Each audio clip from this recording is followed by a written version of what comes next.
শুধু তাই নাই, নবী আমার বললেন, আলা সাবধান থেকো। আলা মানে কি? সাবধান থেকো। ইন্না রিহাল ইসলামে দায়রা,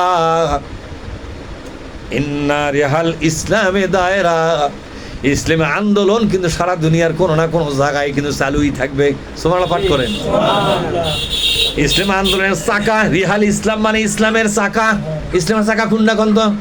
নামাজ কিন্তু ইসলামের চাকা নয়, রোজা ইসলামের চাকা নয়। ইসলামের চাকা হলো যে চাকা, অর্থাৎ আন্দোলন মানে দোলন হয়। কি হয় জোরে কোন? দোলন হয়, এটা চলতে থাকে, ঘুরতে থাকে, আন্দোলন হয়। রিহাল ইসলাম, ইসলাম রিহাল ইসলাম মানে হলো ইসলামী আন্দোলন। ইসলামী আন্দোলন এই দুনিয়ায় কিন্তু আল্লাহ নিজের দায়িত্বে প্রতিষ্ঠা রাখবেই। হয়তো তোমার এলাকায় বন্ধ হলো, আর এক জায়গায় চাকা ঘোরা শুরু হবে। কোন যুগ ইসলামী আন্দোলন ছাড়া থাকবে না, ইসলাম আন্দোলন যুগে যুগে থাকবে। সে অবস্থায় তুমি কি করবে? ফাদুরু, ইসলাম আন্দোলন যেখানে থাক সেখানকার সাথে নিজেকে জড়ায়া রেখো।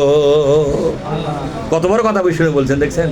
অন্যান্য লোক ইসলামী আন্দোলন সামনেই তো আছে, তাও ধরে না। আছেন এরকম মৌলবি? কি বিপজ্জনক মৌলবি, ডেঞ্জারাস মৌলবি। এটা কি মৌলবি? এটা এই মৌলবি ডেঞ্জারাস মৌলবি। এর নামাজের সাইজ দেখা লাভ নাই। ইসলাম আন্দোলন যে মৌলবি করে না, এই ডেঞ্জারাস মৌলবি। কি করেন আপনারা? বিপজ্জনক মৌলবি। এই ডেঞ্জারাস মৌলবিকে আল্লাহ বললেন, ফাদুরু মাল কিতাবি হাইসুদার। এই দুনিয়ার যেখানেই কোরআনের আন্দোলন থাকবে, সেই আন্দোলনের সাথে তুমি অনেক দূর থেকে হলেও সংযুক্তি থাকিও, তাদের সঙ্গে লেগে থাকিও। মনে মনে বলো, ইসলাম আন্দোলন যেখানে হয় আর আমার বাড়ি যেখানে অনেক দূর হচ্ছে, এখান থেকেই আমি তাদের সাথে নিজেকে জড়িয়ে নিলাম। বলা যায় না? বলা যায় না? দূরের যদি হয় দূরের, সেখানে আল্লাহ রাসূল বলছে দূর হলো সেখানকার সাথে তুমি নিজেকে জড়িয়ে নিও। সুবহানাল্লাহ বলেন।